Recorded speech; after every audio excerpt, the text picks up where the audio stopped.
What's going on, everybody? Mortem here, this time bringing you my first impressions of Kingdom Come Deliverance, a highly requested game for me to cover, and I've been pretty excited to dive into it, as it is a fairly immersive, essentially medieval peasant simulator, at least from my first impressions here. And it's certainly a unique title. It originally released back in 2018, had some technical issues, and honestly I was busy with other stuff at the time, but it's a game I've always meant to get around to, and with calls for me to check it out for the channel growing louder lately, it was finally the right time to do so. Oftentimes with games, it's easy to throw out various genre descriptors, open world, RPG, that kind of thing. And in the case of Kingdom Come Deliverance, while you certainly can apply those things, I think in some ways it does a disservice to the title because this game is unique in a lot of ways. There are parts of it that I have enjoyed a lot so far. There's parts of it that have honestly been really frustrating, as the game seems to be aiming for a certain degree of not exactly realism, but trial, so to speak, as this is supposed to represent medieval Bohemia,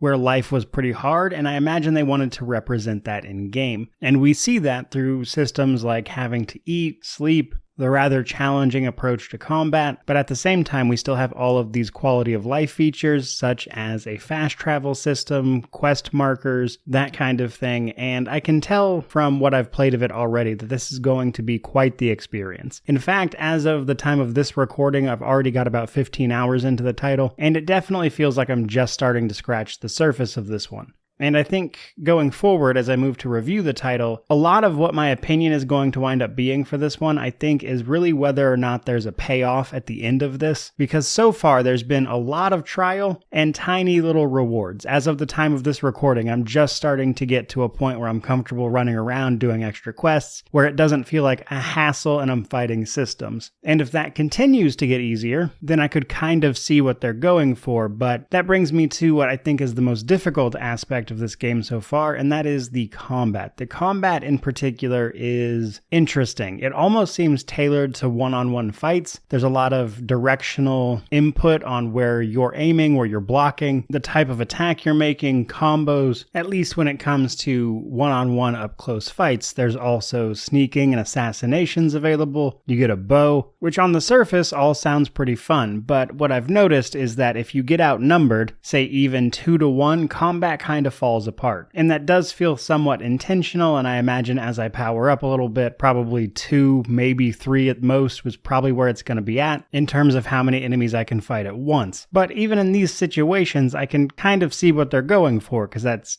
pretty much how it would go in reality. And given the very serious backdrop of the rest of the game, throwing in a combat system more akin to traditional RPGs where you're just hacking and slashing through everything really wouldn't fit either, which definitely feels like combat is pretty make or break for this title if I had to imagine for most people, because it's certainly unique, and while I think it's good at what it is trying to do, that also leaves a lot of room for frustration. But I mentioned a serious backdrop, as I'm sure you've seen somewhat in the background already. We play as Henry, a young man who's come of age, and after a short intro, our village gets raided and sets us on the path of war and vengeance as I see it. But what's really cool about this is a lot of this is actually based on real historical events, though obviously heavily embellished. And to that end, as this is of course our real world, the world and the atmosphere feels really, really good. Exploring, talking to all these people, examining their culture, which is just actual real culture of that time, is a real treat. And it reminds me of how well Pentiment handled its world building, which was a relatively recent title as well. And a lot of the side quests I've done so far seem to examine parts of that,